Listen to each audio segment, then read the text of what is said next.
Bangladesh is going the Pakistan way. It's siding with China and loosening ties with India. This week, Indian government has imposed new restrictions on imports from the neighboring country through land ports. As per the Directorate General of Foreign Trade notification, imports of ready-made garments from Bangladesh will now be restricted to only two ports, Nhava Sheva and Kolkata seaports, barring all land port entries.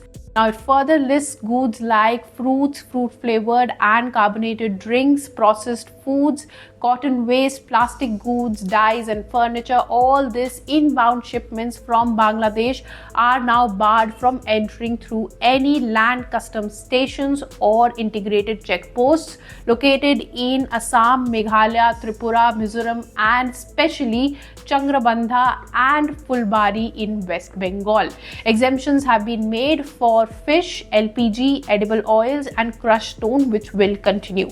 Now, this came as a retaliatory measure to when Bangladesh's interim government stopped Indian yarn imports and closed 3 land ports in April 2025.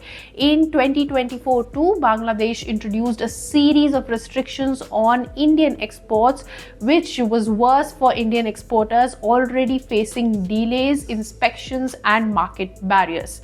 It also imposed a transit fee of 1.8 taka per ton per kilometer on Indian goods passing through Bangladesh. India retaliated and decided to withdraw the transshipment facility for Bangladeshi exports. Then, transshipment is basically transfer of cargo from one shipping vessel to another at an intermediate port in a different country, and then from there the cargo is sent to other countries. So this facility was stopped. It had allowed Bangladesh to route exports to Middle East and Europe through Indian ports and even the Delhi airport.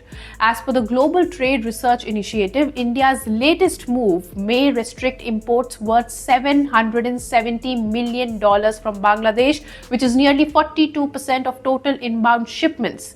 And the biggest blow will be on the country's main export, garments, which earned $618 million between April 2024 to February 2025.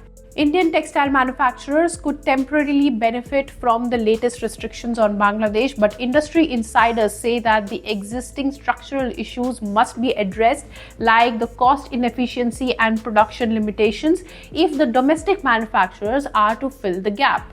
While Indian manufacturers had to pay 5% GST on locally sourced fabric, Bangladeshi firms imported fabric duty-free from China and received export incentives for sales to India too. So there is a 10 to 15% price cut compared to Indian prices. Many international and Indian retailers too, like Zara, H&M, Walmart, etc., were relying on Bangladesh's garment sector due to its scale, reliability and ability to meet bulk orders efficiently. But why are these restrictions coming now?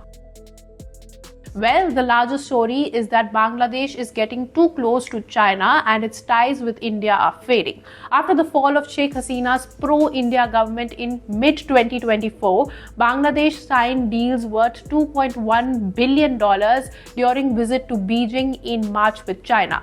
During his visit to Beijing, Yunus also pitched for extension of Chinese economy by saying that with Northeast India landlocked, Dhaka is quote-unquote the only guardian of the ocean for all this region, which was widely criticized in India.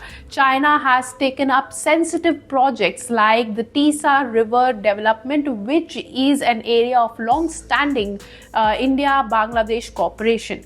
Now, this raises concerns in India over China's growing influence. Moreover, Bangladesh's silence during India-Pakistan tensions was being closely watched by Indian policymakers. But well, this trade war is not good for both countries because trade restrictions from Bangladesh have implications for India's northeastern states, as trade barriers and transit fees have constrained industrial growth in the region, which relies heavily on access to both Indian and Bangladeshi markets to sell locally manufactured goods. In FY25, up to February alone, India exported goods worth $10.4 billion billion to Bangladesh and imported $1.83 billion worth goods. Sheikh Bashiruddin, the commerce advisor of the Bangladesh interim government, claimed that they haven't received any official notification from the Indian government yet, and if any problems arise, both sides will discuss and try to resolve them. That's what they said. For more such news and views, keep watching ET Now. If you like this video, then like, share and subscribe to ET Now.